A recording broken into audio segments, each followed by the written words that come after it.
balire abalungi mwenna ababaddewo nga tetunaba kugenda kufuna ssaala esembayo njagadde okuyitaayita mangu lukwakwayo mu ttiimu ekwataganyiza ekintu kino okulaba nti kitambula bulungi okutuuka wano we tuli. Bwe twogerera lisiti mpanvuko naye njagadde okuba nti buli omu amanya nti bw'obadde olaba wano aboogera bokka si be bakiriko bokka naye ttiimu nene. Kansokere ku mubaka wa Ssaabasajja mu UK ne Ireland wamu n'omubaka wa Ssaabasajja mu Scandinavia, abo be bakulu baffe. Awo kaŋŋende butereevu ku mukungu Nantege, omukungu Janet Mukiibi, omukungu Robert Mukiibi, Haji Badru Malay, omukungu Muyimba Christopher Mukasa Kalibala, Moses Kaddu, omukungu Kalanzi, omukungu G.W. Lutaya, omukungu Lucky Kudde, omukungu J. Mukiibi, omukungu Fred Semugera.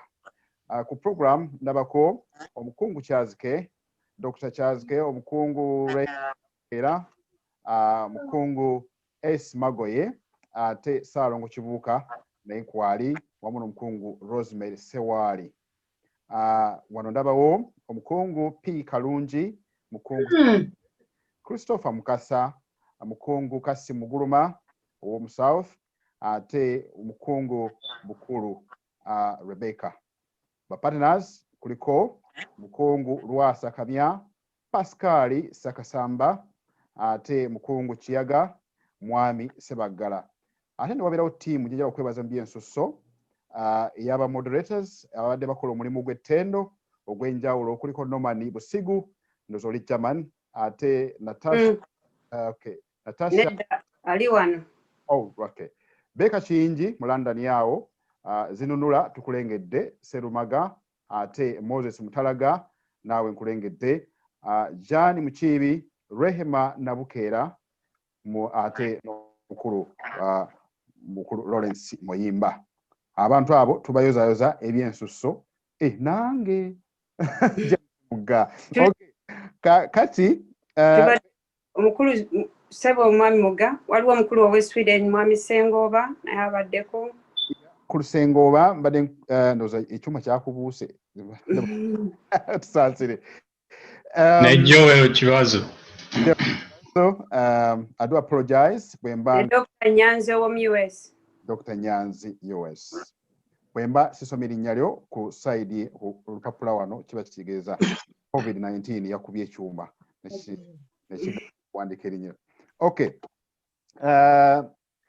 Tulina essaala esembayo naye bwe tumaliza essaala esembayo ne Pastor Kalemera, Blessius Kalemera, tujja kufuna our number open networking abasobola okusigala okunetworkinga. It is all to be open for everyone. So mbere nsaba Pastor Kalemera osembedde kumpi. Pastor Kalemera ali okumpi ne Pastor asobola okumukoonako ne tubeera nga tumulindirira naye nga tumaliza essaala tuba tugenda butereevu nnyo mu open networking okuba nti buli omu amanyigana ne munne. We do apologize nti akadde tufunye katono nnyo okuba nti tetusobodde kukola busenge bwaffe nate n'okuba nti question and answers tugenze tuzitema olw'okuba nti obudde bwagaanye okuba ku sayidi yaffe. Tweyanziza Ssebo Mukungu Kalanzi. Nsaba kwebaza ku bantu abamu bendabye ku mukutu. Tulina omwami David Segawa naye tubadde naye ku mukutu olwaleero, tubadde naye mu meeting eno. Banaye mwebali nnyo, mwebalire ddala abazze bonna mu biti byammwe mu capacity zammwe zonna. Tubeeyanzizza nnyo, tubeeyanze okukola okugezaako okulaba nti n'omukolo guno mugufudde ogw'ekitiibwa ogusoose ogwa Zoom. Kati enkya tulinayo okudduka emisinde era tannafuna mujoozi. Tuukirira omukungu yenna asobole okufunira omujoozi odduke emisinde enkya ate otuweereze ka vidiyo ko tukaweereze e Buganda tubalage nti naffe twadduse ne tuteeka ettoffaali lyaffe ku bulwadde bwa aids. Sebo mwami muga koli ku line. Wendi nnyo live and clear bannaffe abakyaliwo tubeyanza nnyo akadde ke mutuwadde ate ke muwadde convention eno. Nfunyemu okuwabulwa katono nnyo okuva ew'omubaka directly plenary gitwogerako open and answer session. It's open floor, ebibuuzo byolina byonna ku bintu ebyogeddwa oba ku bintu bye wandyagadde okutegeera osobola okuwanika omukono tujja kukulaba ate obeere nga ojja ku open floor. Bwe tunamaliza session eyo egenda kubeera ddakiika 40 kuba tumaliza ku ssaawa 11 zennyini sharp. Tujja kufuna essaala okuva ewa Pastor Blesius Kalemeera. Kale kakati weni simanyi oba side eyo osobola okulengera kuba wanisa emikono tubeere nga tugenda directly awanika omukono tumulengera ate host side ali mu byuma ng'okola unmute. Yes, Sebo. Moderator Dr. Nyanzi. Moderator Dr. Nyanzi oli kumpi? Mute. Dr. Nyanzi mu America. Sebo nyina kibuuzo kye mbadde nyina ndowooza mugga gwe twasoma naye mu kalimiro omulimu ogukoze bulungi. Moderator Sebo. Ojja kusobola. Kati ekibuuzo kye ndeeta. Yes, Sebo. Kakati ekibuuzo waliwo abakulu mwenna mbalamusizza nnyo mwebale nnyo okubeerawo. Waliwo presenter yayogedde ku byobulamu atali Dr. Nankindu. Omuvubuka yabadde ayogera ku ngeri ya ndowooza technology and health. N'ayogera ku kya centralization. So mbuuza ku bakugu abali kuno abamanyi ebintu eby'Uganda navaayo emyaka 2 egiyise nzirayo balirirwe. Tusobola okukola centralization mu health within Buganda outside the centralization of the central government. Ekibuuzo mukitegedde?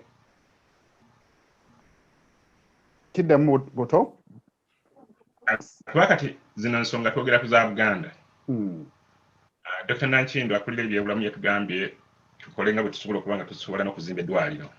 Kati omwana oyo ya president nze babadde no basatu ababadde bagera ku technology so waliwo bayogedde ku ngoye kati waliwo naye omukyalo omu ndoza asoma bya busawo yayogedde ku bya centralization of health records mu Buganda. Embuuza tusobola okubeera ne centralization of health over records over immunizations within Buganda nga kiri outside the centralization of the central government. Oweekitiibwa Ronald Mutaya. Okay. Yeah. Weebale nnyo Dr. Nyanzi. Ajja okukiddamu tulina abantu babiri wano. Tulina Dr. Kyeyune Kyazike. Ate tulina n'oyo omuvubuka Jani Mukiibi asoma obusawo. Naye ndowooza kyogerako kya data wa health. Nti tusobola data oyo n'abanga owa Buganda ali n'abeera mu Buganda. Nze kye ndowooza kisoboka kuba n'eno gye tubeera wadde babeera ne national data naye ate ne mu regions babeera ne data waabwe.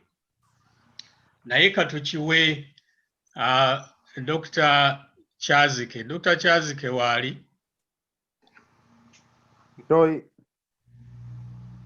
Kwendi. Yeah. Ekibuuzo ekyo Dr. Nyanzi kyabuuzizza kirungi. Kiyinza okukolebwa naye nga bwe mbadde mpuliriza speech ezo zonna bwe zitandika. Tuyinza okutandika ekintu nga kitonotono nga tutandikidde nga pilot bwebeera. Ne tutandikira awatono awali internet ekyalo ekiriko kubanga kyetaaga ebintu bingi. Infrastructure ya data si nnyangu nnyo. Ekirungi e Uganda buli omu kati alina abantu bangi nnyo balina amasimu. Telemedicine ayinza okukolebwa ku ssimu kubanga okuba n'abasawo bo naye si kwegamba kyetaaga unpickinga si kyangu nnyo n'abantu okukkiriza okusharinga data waabwe ebintu bingi nnyo ebyetaaga okukola ekintu ekyo. In other words, project yo nene esobola okukoleka nene nnyo naye tuyinza okutandika akatonotono abandyagadde okitambuza mu maaso. Kati Dr. Nyanzi oba oyagala okitandikako, somebody has to take the lead. Kubanga ideas tuziteeke mu action zigenda kusigala wano be tudiscussinze leero. Kati nze nkikuddiza Dr. Nyanzi oli ready okukiliringa on otuweereze email abaagala ogende nabo ng'obategedde leero. Nja kugiweereza omukungu Nantege gwe twakolaganye mu kubintu tutandikira naye mmanyi mukulu mugga olina abantu bangi abalina okubuuza ebibuuzo kyenjagala maybe mukulu nga bwe nkufunye lwaki ntunulira nti bwe tutunulira nnyaffe Buganda mulimu amalwaliro agamu ga gavumenti amalala gali private already abalwadde gye balaga so the data is already in those hubs so legally oba through like how can we get that data out of there oba tugamba tutandika lwaleero nze bana munzikirizeko katono nkola mu National Health Service kati ekikulu ekirimu nti e Uganda abantu bangi balina ennamba kati kuba balina identity card n'olwekyo awo kikusobozesa okubafuna locally ate bakola national system era ne basobola okubakola ki okubeera part of that larger system kuba ennamba yaabwe tejja kukyuka.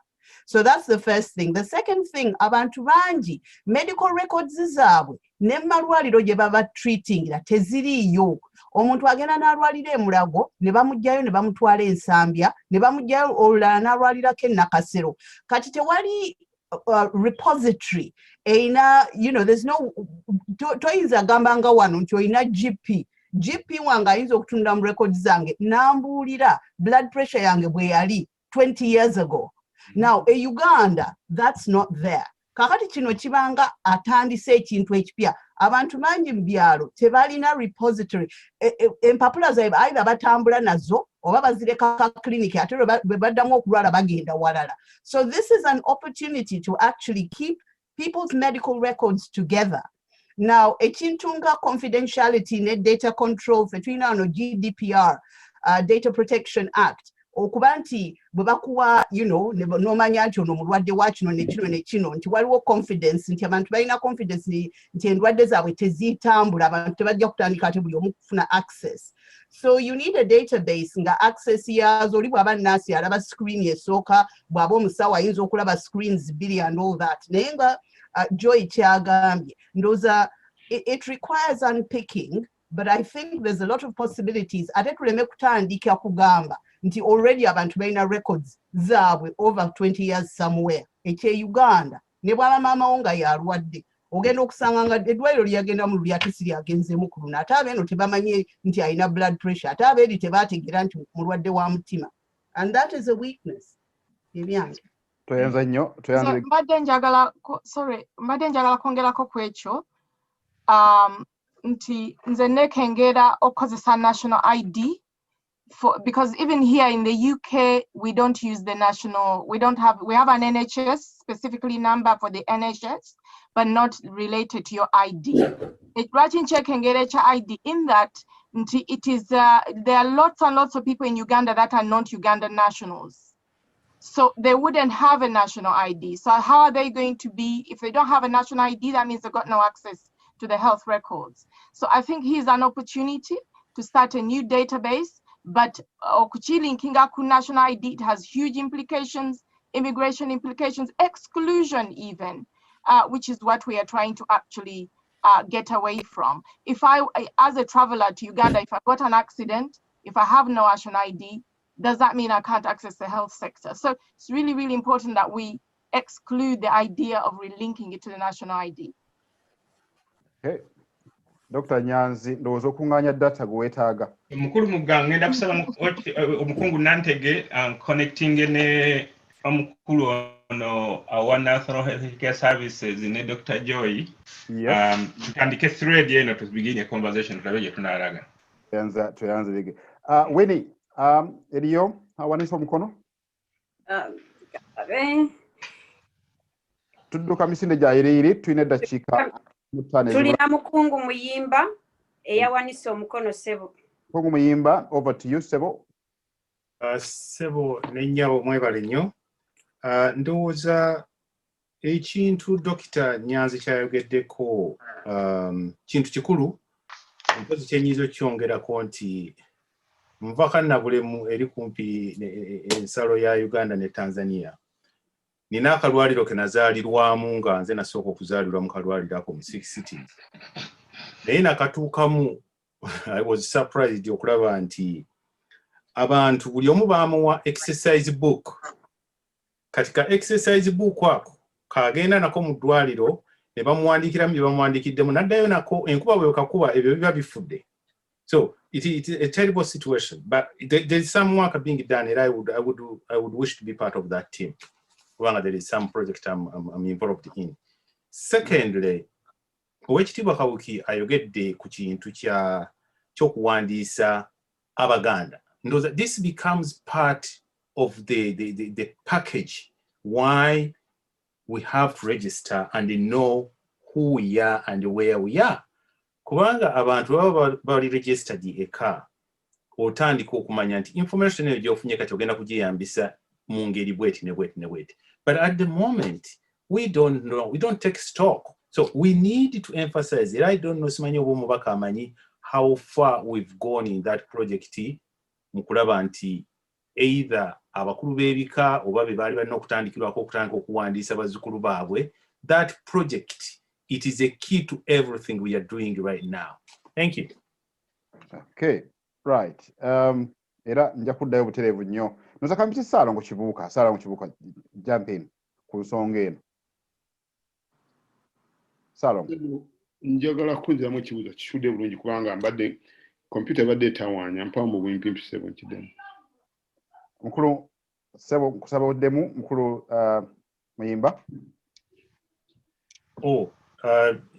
Kyembadde njogerako kyekya registering abantu ba Buganda okulaba nti detail gye tuba tufunye tusobola okugiyambisa ne mu mbeera zino eza health to introduce nze mu project gye ndimu ngiyita healthcare protection insurance, so something like that.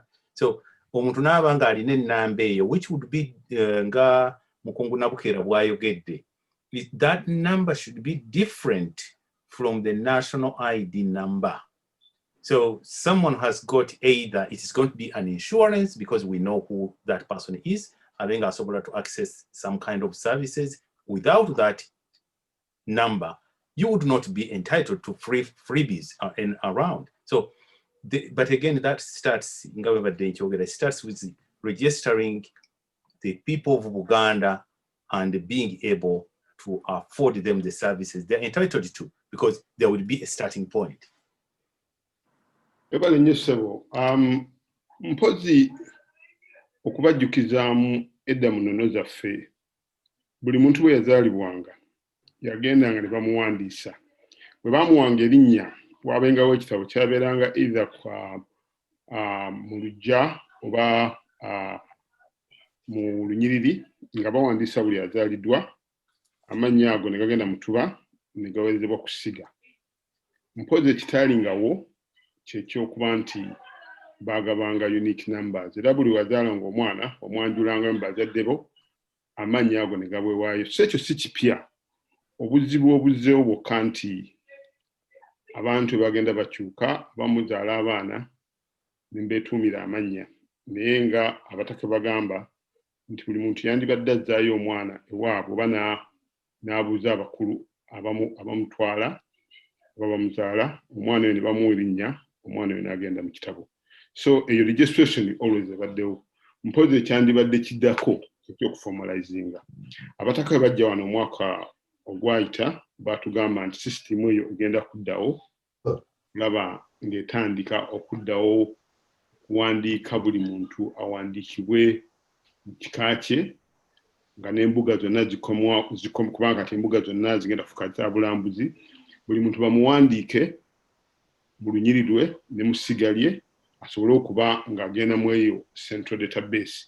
Naye ng'ate ekyennaku abasinga okuba okukiremesa be bantu ffe abawangaalira kuno, kubanga buli tuzaala abaana ffe tubeetuumira amannya ffe tusalawo kye tubayita ate erinnya lyo lyowa omwana wo kale database webanga ennamu bakibuka 9 oba ojjoonona bwonoonyi so singa ffe tugezaako okukola ekintu ekyo ekyokulaba nga amannya tugazaayo mu nnyiriri zaffe gye batuzaala database ekijja giyamba naye ng'abataka ekintu ekyo bakina mu programu ebale nnyo ssebo tweyanza nnyo tweyanzirege speed no yayiriiri kubanga dakiika tubuzaayo 30 zokka ekibuuzo ekirala waliwo awanise omukono Winnie Yes, Sebo, kuba wanisa omukono mpozi nga sinaba kuleeta wanisa omukono omulala njagala okuwa obubaka obuvudde ewa omukyala akiikiridde Bunyoro Kitala. Omukyala ono ye Daisy ya Ruhanga Amoti agambye anyumiddwa nnyo omukolo era mwebale nnyo mwebalire ddala abadde naffe leero. Kati omuntu addako atadde waggulu omukono ye mukungu Joy Cheyune.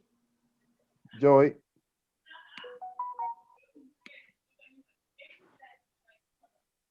Nedda, sorry, waliwo ekikyamu. Sorry. Tukuulira. Wanise. Oh. Nedda. Okay, tulina omulala benyinza okuyita. Yes. Tulina omwami Dennis Williams. Amwaka zinda. Dennis Williams osinzidde ludda wa ssebo? Mbalamusiza nnyo mwenna. Nsanyuse kubeera wano nammwe. Amannya gange nze Katooke Dennis Williams, ndi musajja wa Ngonge, muzzukulu wa Kisolo. Naye njagadde okusinziira wano mu Midlands, bayitawo Stamford, Lincolnshire, Bungereza. Njagadde okwogerako ku kigambo omwami omukyagambye eky'okuddayo mu bika byaffe okuwandiisibwa. Ndowooza nti ekintu ekyo kiyinza okuyamba ennyo olw'ensonga nti senga empya families zitwala abantu baazo amannya gaabwe ne gabeera nga gawandiisiddwa, obuzaale bwabwe ne bubeera nga buli streamlined, kubanga abamu bateeka kubanga balina zi birth certificates ne records ezo. Kati families ezo senga zizitwala ne zizitwala ku mutuba ne babitwala ne bigenda paka mu kika mu lukiiko olunene olw'ekika ekyo ne bagenda nga bakuŋŋaanya data oyo, then kati wano mu registrations ez'ebintu nga ebya health nga bya education kiba kyanguwa nti ababeera mu system abakola ku kintu ekyo badduka buddusi ne bagenda ku kitebe ky'ekika ne ba-accessinga data w'abantu gwe babeera baagala okufuna okusinziira ku mbeera bw'ebeeri. Kubanga ng'omukyalo oli bwe yagambye nti senga tu dependinga ku national IDs mulimu abantu abamu ebintu nga bijja kubeera different. Naye senga tu dependinga ku mpandiisa ng'etandikidde mu lujja, it is family, negenda ng'esembula n'etuuka paka mu lukiiko olw'ekika, nti eyo omanya nti buli data afulumya awo abeera mwesigwa, abeera ajja kuba mutuufu. Nze ndowooza ekyo kiyinza okuyamba okusobola okubeera nga ebintu ebyo bibeera centralized properly. Ne kituyamba okwewala ebintu ebiyinza okuyingiramu, sometimes abantu abamu bayinza okubiraba obulala politically, ebintu ebityo bayinza okutandika okubidemonizinga. So nze ndowooza kyandibadde kiyamba bwe kityo. Tweyanza nnyo Dennis. Njala kufuna question eddako nga eri different nga teri ku item ebaddeko. Oba olina ekyenjawulo waliwo ono atamanyi digi Nava Mire unmute Nava. Yeah.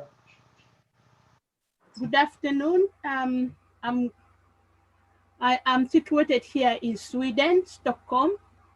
Thank you very much for the conference. It was very giving. I've just got a very short question. I don't know how it can be communicated to us, but I would like to know what's going to be the difference between the program of Uganda, the vision program of Uganda, and the vision program of Buganda. Where do we have conflicts? Where do we differ? What can we get from one vision to the other so that we do make a difference for Buganda? Thank you. Ekitiibwa Nelson osobola okutuyambako side yawo.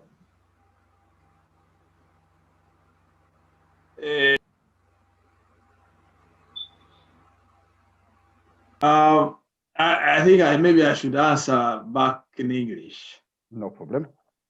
The issue here goes back to 1962 Constitution and the history of Uganda. Uganda as a state were put together. I cannot say very willingly, but were put together as a nation. Maybe, and at independence, Uganda was, as they have said, a type of federal government. And Buganda, since time immemorial, we want to have a type of federal government.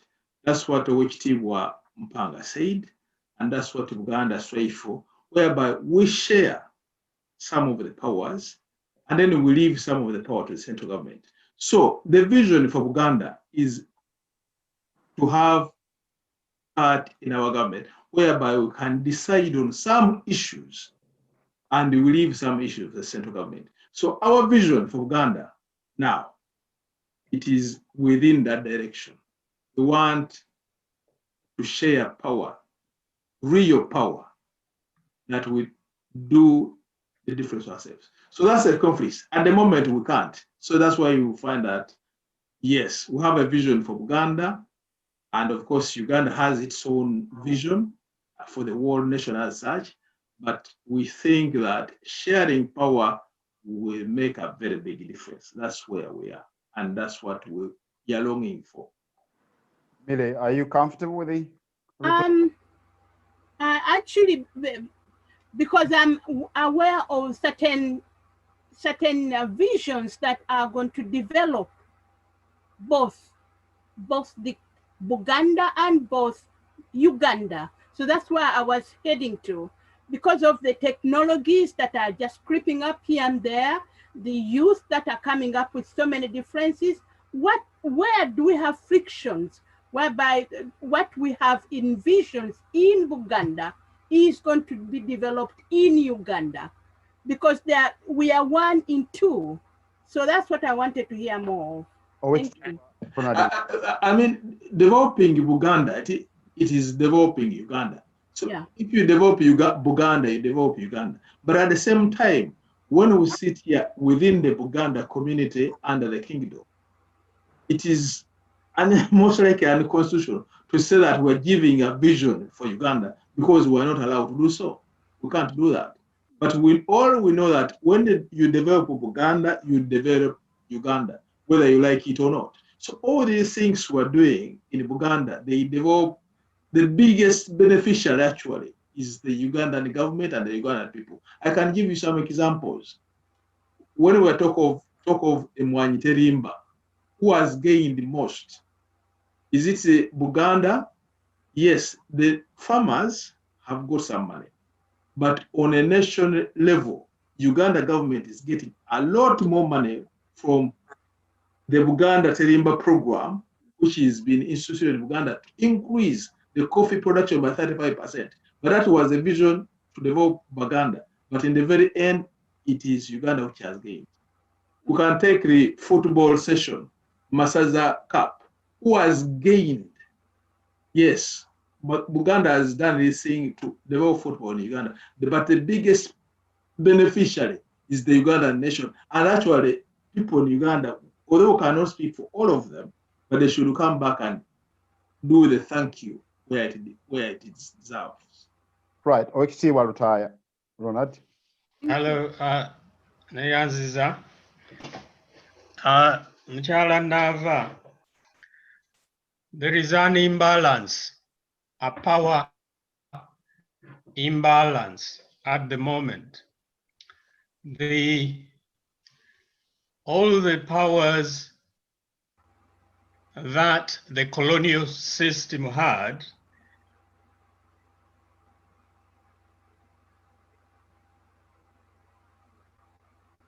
those powers central government. So whatever power the regional, for example, Buganda had, everything was ceded or was taken by the central government, what is now called central government. I'll give you an example. Buganda used to provide bursaries for Buganda to come and pursue higher education out here, to pursue postgraduate programs. But because under the arrangement we had between 1962 and 65 or 66, there was some taxation which went to Buganda. And so Buganda had a budget. I can tell you that the Buganda budget in 1965 was 6.5 million pounds sterling. That was a lot of money. Yes, yes. That was a lot of money. And in 1960, the Buganda managed to send out over 100 students to come and study here. But on top of that, they also built, they were financing schools, they were giving bursaries locally in secondary schools and so on.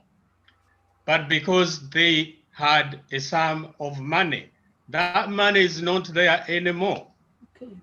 In fact, today, the only money that funds Kabaka Education Fund is Kabaka's money. It is his income and a few donors. So too much power has been ceded to central government, and yet central government is not always neutral. For example, if you look at the people who are getting bursaries to do postgraduate education today from Uganda, you will find that there is probably 0.5% Baganda. Yeah. If at all. Yeah. So that's the issue. Yeah. Just so I can end this, there is something I mentioned at the beginning about having a seat at the table. Mm. Today, we have this thing called Parliament of Uganda. But actually, that parliament has no power. That parliament has absolutely no power. So, for example, Buganda can't go and ask parliament, and somebody will respond to that. We sit at the table, but we are not heard. So what we would like to have is a situation where we can sit at the table and also be heard and be able to enact certain actions. And that's what federal could give us. I don't know whether that makes sense. Yes, very much. Thank you very much. As a politician here, I do totally agree with you. We need that power back. Thank you. Thank you. Mu ddakiika zaffe zisigaddeyo kange ne butereevu nnyo ew'omukulu David Segawa wawanise dde omukulu nakulengedde. David mukulu wangi unmute. Omulangira Fred Kalima obwedda awanika omukono ali mu ssaati ya radio. Banange mbaramusiza naye kababuuzeko bubuuza mbadde siwandise mu corners search naye mbaramusiza nnyo mwebale nnyo okuteesa kukulu nnyo ensonga nkulu nnyo ze tuliko tugende mu maaso g'obudde butaliyo. Hangende buterevu omulangira Fred Kalema unmute. Webale nnyo ssebo. Wayagadde tugende ku nsonga endala nga sinagituukako Oweekitiibwa Lutaaya ne Mukyala Naava boogedde ku ceding up power to the central. To me, we did not cede power. The power was usurped. The other thing, the change of Kongoroko, Buganda to me is a building block. So whatever we develop in Buganda helps the central government. I think Mkulu Lutaaya akikonyeko. Ensonga endala ze njagala okwogerako ya $1 million project. Katikkiro yagambye nti yagyogerako mu Atalanta oba oli awo naye twali wano ku Buganda bumu eya 2019 yagyogerako. Era kati ffe abamu tuli charged, we are strong battling with how do we implement it. Ekibuuzo kyange kiri bannaffe abali mu diaspora, do we implement this as $1 million project oba initiative as Baganda mu diaspora, or do we do it as $1 million initiative for Baganda mu Europe, Baganda mu America, or how do we implement it? Mkugezaako to try to do the setup for it. We are struggling with how to get this off the ground. Abamu balowooza nti project eno yakola investment abantu tugaggawale, abalala bagamba nti yali badde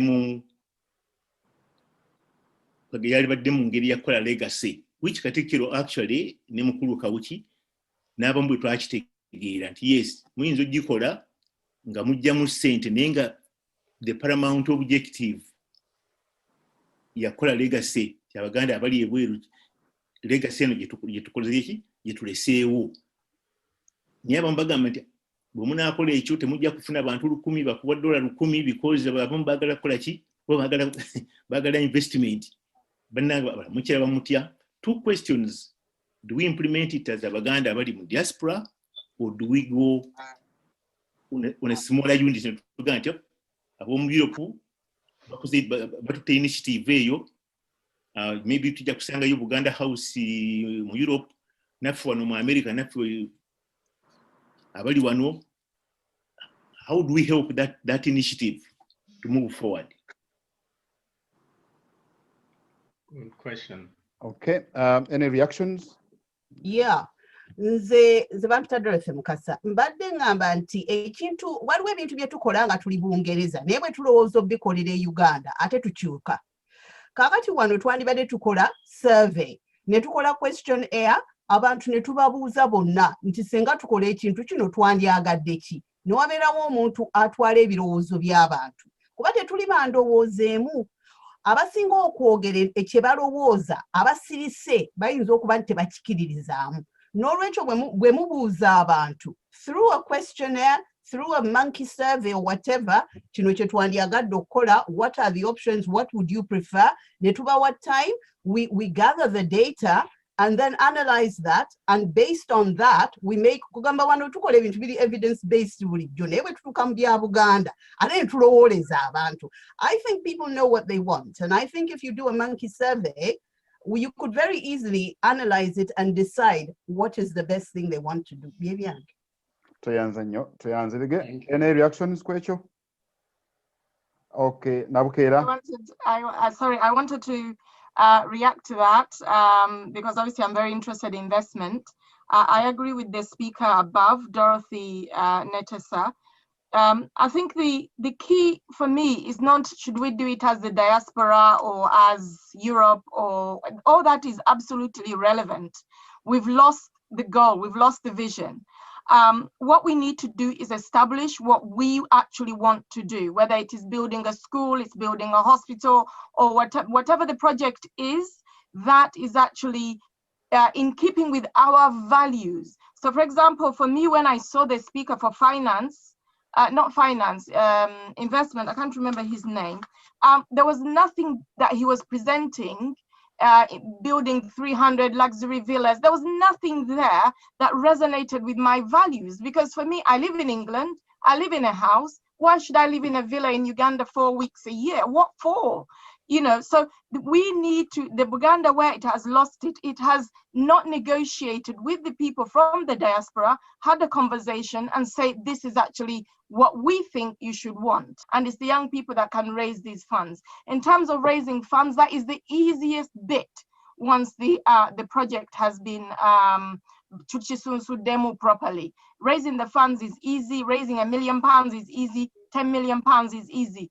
Comic Relief does it in one evening. So we can do it, crowdfunding. There's loads and loads of different opportunities for us to be able to raise this money. That is not the issue. The issue is how the problem has, how the investment is has come to the table.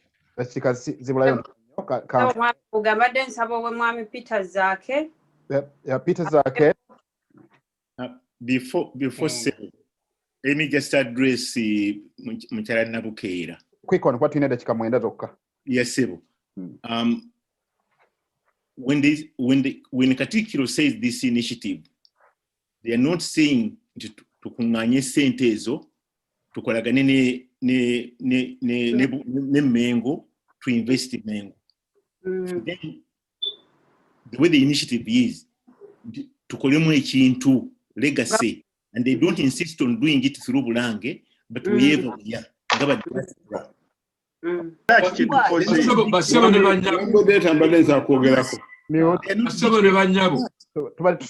ekirowoozo ekyo tetwakitegedde bulungi. $1 million figure Katikkiro yagireetanga kyakulabirako. Ffe abali eno ebweru, ffe tulina okusalawo kye twagala okukola ne ssente mmeka ze tugenda okuteeka mu kintu. We are the ones to decide what we want. The $1 million figure and all these other figures were brought up as an example. Yes. That can't we here in the diaspora find 1,000 people who have $1 million? That was an example. Nsaba Blessers, Pastor Blessers Kalemera osembere kumpi. Tusobola kubanga tuwumbawumbako saa 11 sharp tusobola kubanga tumaliriza. We do apologize sincerely mubango olina ebirowoozo ate nga tebiyiseemu olunaku olwaleero naye sigwe mulundi ogusembyeyo ate sigwe gwe nkomeredde. Kale tujja kwongera okubanga tukwatagana ate nga tuteesaganya mu mitendera egy'enjawulo. Pastor Blessers Kalemera. Webale nnyo ssebo MC Katikkiro Oweekitiibwa Charles Peter Mayiga omumyuka wa Katikkiro Oweekitiibwa Waggwansibirwa baminisita ba Ssaabasajja mwenna ababaddewo naddala mu Ttabamiruka ono abeetabye mu mikolo gino, abateesiteesi abakulu, Oweekitiibwa omubaka wa Ssaabasajja Oweekitiibwa Ronald Lutaaya awamu ne Oweekitiibwa Engineer Nelson Mujenyi, ababaka ba Ssaabasajja mwenna n'abamyuka baabwe mu biti byammwe ne mawanga ag'enjawulo gye mutuula abasobodde okwetaba mu Ttabamiruka ono, abalangira n'abambejja, abazaana n'abasajja ba Ssaabasajja Kabaka ne mikwano gya Buganda mwenna, njagadde okutwala omukisa guno okubeebaza ku lw'abakulu abatukulembera mu by'omwoyo bannange ne ku lwange ate ne ku lw'ekkanisa yaffe. Okusooka byonna twebaza Katonda atuwadde omukisa guno okutuuza olukiiko luno olukulu olw'ekitiibwa mu ngeri efaanana bw'eti. ate nga lusinzidde naddala wano ewaffe. Mukama tumwebaza nnyo. Era twebaliza wamu tutuuse okwebaza eri abateesiteesi na buli muntu yenna abadde mu nteekateeka zino wakati okulaba nti Ttabamiruka atambula bulungi.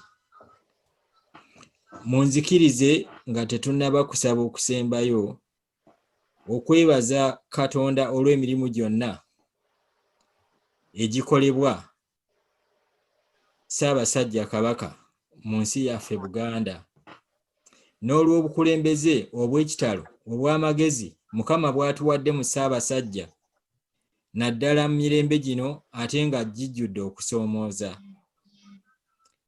Era twebaza ne ssekwebaza yenna abakulembeze okuviira ddala ku Katikkiro n'okutuusiza ddala eno wansi, abantu abeenyigidde mu kukulembera Obuganda n'okuteeseza Obuganda. Abaagalwa mwenna mbeebaza olw'okuteesa kwe mbadde muteesa, ng'ekigendererwa kwe kulaba nti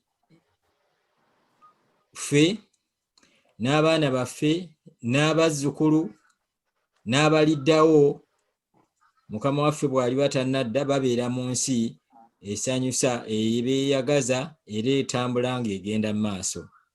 Mwebale nnyo, mwebalire ddala. Njagala nnyo okwebaza ab'ekitiibwa abateeseteese ate na buli lwe bateekateeka, kubanga ekigambo kino eky'okusaba tekisuulibwa muguluka.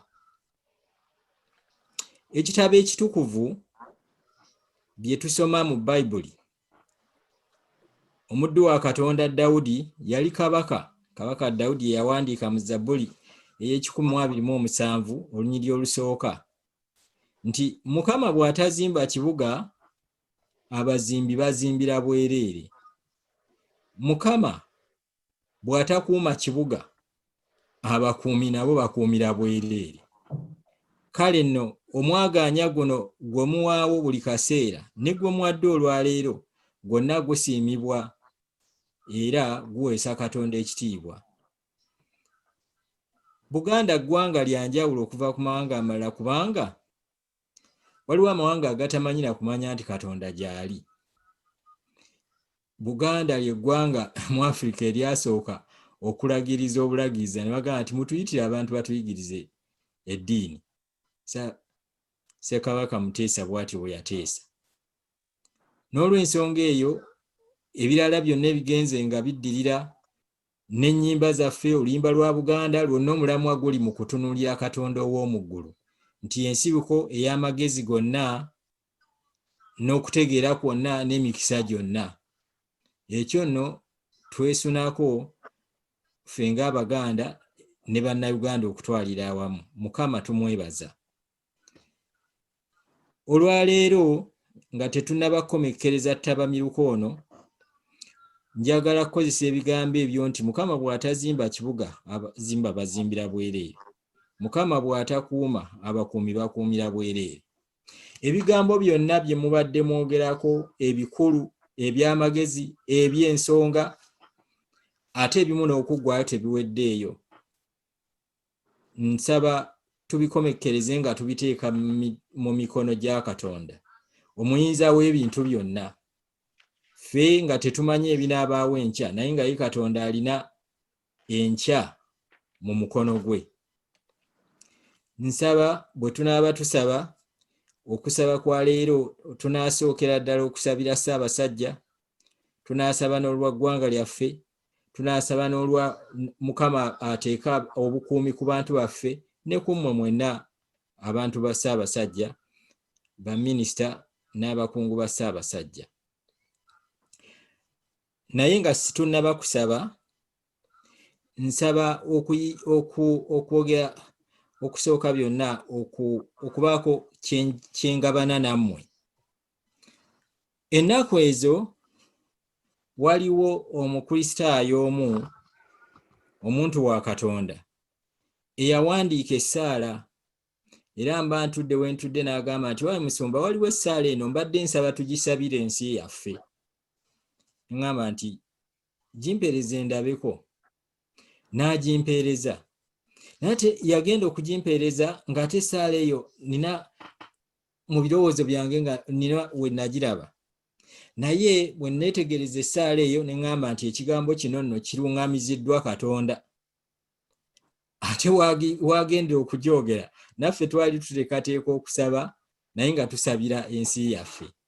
Era essaala eyo twagisaba. Njagala omukulu oyo namusaba ne mugamba nti essaala eno tugiteeke mu kyapa abantu baffe bonna basobole okugisoma. Tugiteeke ne mu bookshop, Uganda bookshop, abantu basobole okugiraba no ebeere ng'eri accessible. Ffenna twegattire wamu mu kusaba.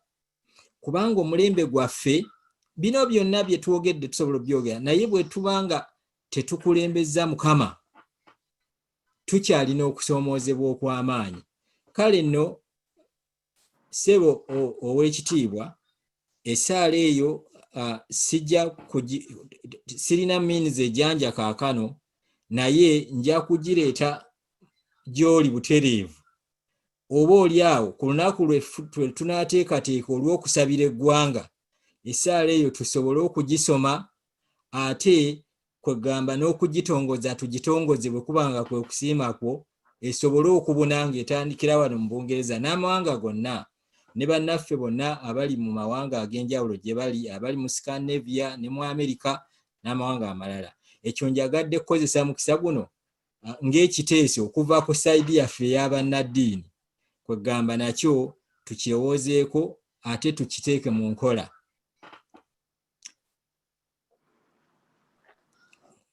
Era n'ekigambo ekyo njagala kaakano ekirala kye nsaba nti ffenna katusiikiremu eddakiika emu olw'okujjukira omusaayi oguyise mu nsi y'aboffe wiiki eri eyo eyayita. Abantu bangi abattibwa ate nga balangiddwa bwemage. Naye tuweeyo eddakiika emu tusiriikirire, ate n'oluvannyuma nja kukulembera okusaba kuno nga enteekateeka bwe yakoleddwa.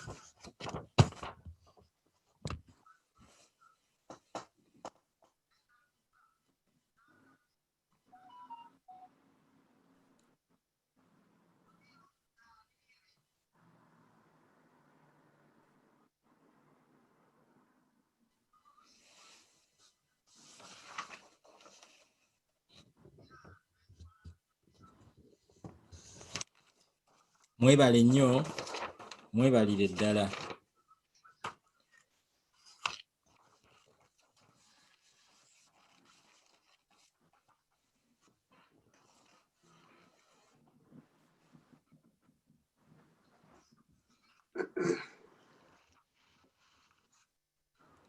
Zino gye ndi nja kufukamira eyo gye muli bwe kibanga kibasobokera okufukamira asobola okufukamira afukamire, naye atasobola kamusabe yeewombeeke maaso ga Kitaffe ali mu ggulu tusobole okusaba.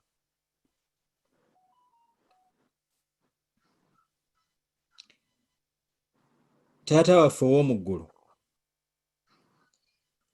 tuzze mu maaso go akawungeezi kano n'obuwombeefu. Okusooka byonna Kitaffe tukwebaza. Tukwebaza olw'obukuumi bwo n'ekisa n'okusaasira n'engeri gy'otubeddemu mu nnaku zino, obukuumi bw'otadde ku bantu baffe, obukuumi bw'otadde ku Ssaabasajja Kabaka, obukuumi bw'otadde ku bakungu be, n'okulabira kw'olabiramu abantu baffe mu nsi yaffe Uganda ne mu ggwanga lyaffe Buganda. Mukama tukwebaza. Tukwebaza nnyo nnyini olw'enteekateeka z'okoze okuyita mu baddu bo abasajja n'abakazi okuteekateeka olukuŋŋaana olulungi bwe luti, olubaddemu okuteesa okw'amaanyi okw'ekitiibwa ate mu ngeri y'ekintu kiramu era eya obugunjufu buli kintu ne kiteesebwako ne kyogerebwako mu ddembe erifaanana bwe riti. Omukisa ogwo Mukama guvudde gy'oli era tugukwebaza. Erinnya lye ettukuvu ligulumizibwe era liweebwe ekitiibwa. Kaakati nno Kitaffe ow'omu ggulu, ekigambo kyo kitugambye nti gwe bw'otozimba nnyumba abazimbi bazimbira bwereere, bw'otokuuma kibuga abakuumi bakuumira bwereere. Newankubadde ng'ebigambo bingi ebyogeddwa, okwolesebwa kungi okugabanyiddwa mu kukuŋŋaana kuno, naye Mukama bw'obanga si ggwe tokitadde mu omukono gwo, ebyo byonna tebirina gye bisobola kulaga. Y'ensonga lwaki tuzze mu maaso go nga twewombeese, nga tukusaba okuyita mu kukola okw'Omwoyo Omutukuvu oluŋŋamye ensonga zino zonna eziteeseddwako. Abasajja n'abakazi oyongere okubawa Omwoyo Omutukuvu, okubawa vision n'okuloota ebirooto eby'amagezi nga batemaatema emisingi n'empenda engeri y'okutwalamu ensonga zino mu maaso olw'obulungi bw'abantu baffe n'olw'obulungi bw'ensi yaffe n'obulungi bw'abaana baffe n'abazzukulu abaliddawo mu biseera ebigenda okujja. Tusaba okuluŋŋamya okuva gy'oli. Ekirala, Mukama Katonda ow'omu ggulu ow'ekisa, waliwo ensonga endala enkulu ze tukusaba. Okusooka byonna tukusaba olw'eggwanga lyaffe Buganda n'ensi yaffe Uganda. Kitaffe ow'omu ggulu, gino emyaka 6 egiyise naye ng'eggwanga lyaffe terifunangako bukulembeze, abantu bonna ne babeera nga balina okweyagala n'okugenda mu maaso n'obulamu obuteredde. Kitaffe kyetuva tujja mu maaso go n'okwenenya, waba ngaliwo kyonna kye twakola, tukusaba Mukama otusonyiwe. Tujja mu maaso go n'obuwombeefu nga tukusaba otusalire amagezi, otuluŋŋamye, osobole okuteekawo obufuzi. Ebyandiikibwa bigamba nti tewali bufuzi obutava gy'oli. Naye tukusaba Mukama oluŋŋamye abakulembeze baffe ab'ensi yaffe, obawe ebirowoozo ebiruŋŋamu nga bw'akwata ku Nebukadduneeza ow'edda. Bwe kiba nga kyetaagisa nabo bakwateko, basobole okuteekawo enkola abantu mwe basobola okutuula nga bateredde nga balina obulamu obugenda mu maaso. Mukama, otunula ng'oyima mu ggulu n'olaba omusaayi oguyiika, bangi nga guyiikira na bwereere tewali musango. Otunula ng'oyima mu ggulu n'olaba abavubuka abato, bangi ku bo baana ba Buganda. Ate waliwo n'aba mikwano gyaffe, amawanga malala mangi agatuliraanye, ge tuwasizzaamu, ge tufumbiddwamu era be tutuula nabo. Twandibadde tutuula nabo mu mirembe kubanga ggwe oli Katonda ow'emirembe. Naye bwe tulaba ebigenda mu maaso nga waliwo okusoomoza kungi, y'ensonga lwaki tukyuka amaaso gaffe ne tugakutunuuliza.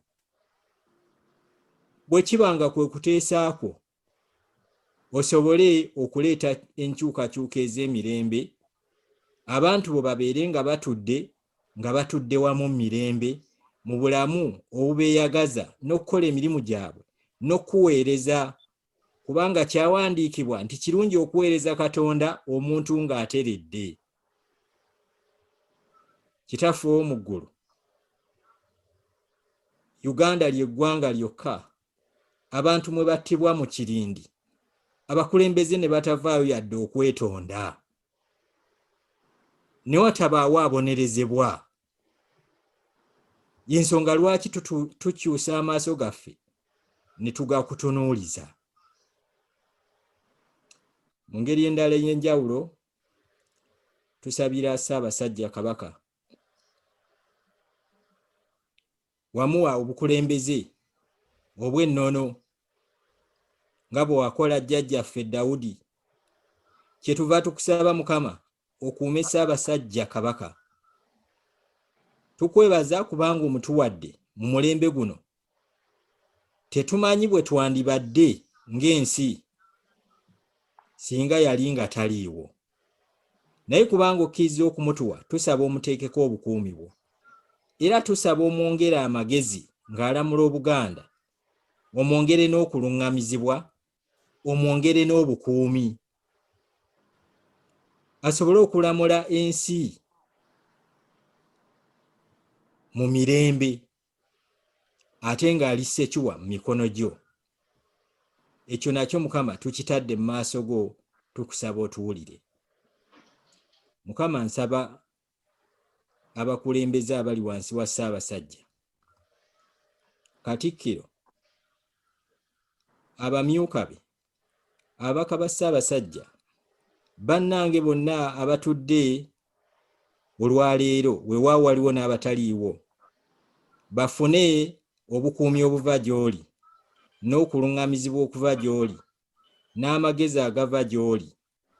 Kubanga mu kutya Mukama amagezi mwe gasookera, era kubanga bakussaamu ekitiibwa nga n'ensonga zino baagala ziggwe nga ggwe obawadde omukisa. Nsaba Mukama ogende obaweere ddala omukisa.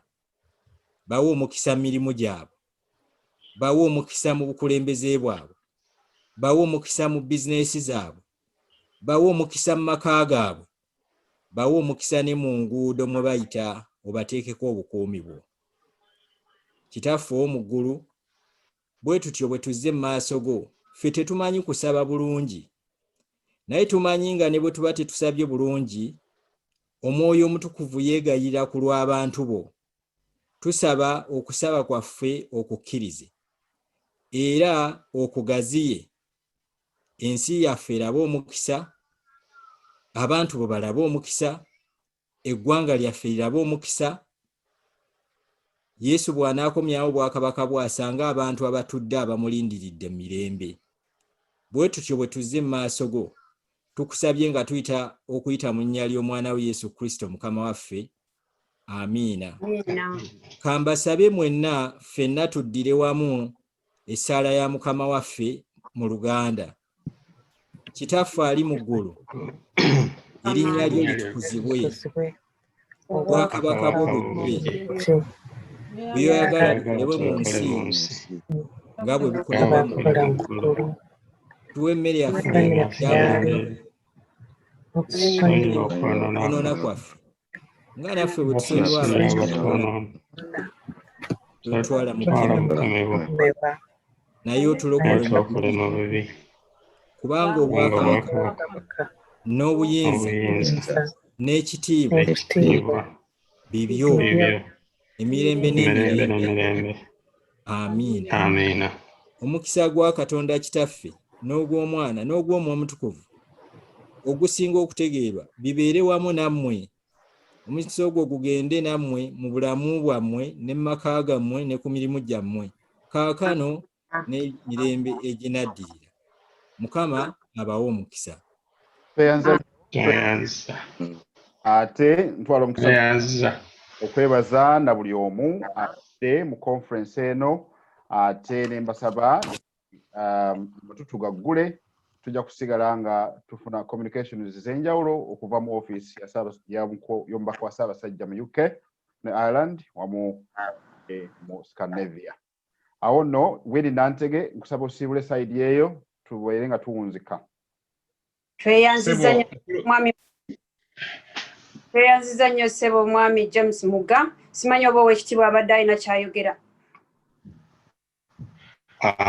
Nze mbadde mbuzabuuza olukiiko olubadde luwanvu, when is dinner?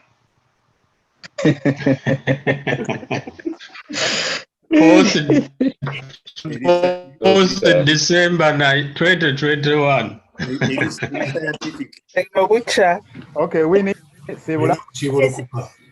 tweyanziza nnyo ssebo mwami Muga, tweyanziza nnyo ssebo ow'ekitiibwa okutuwa omukisa guno okubeera tukoze emirimu gya Ssaabasajja. Tusiimye nnyo era otusiimiranga ddala bannange, tubeeyanziza nnyo. Omukama abeere nammwe.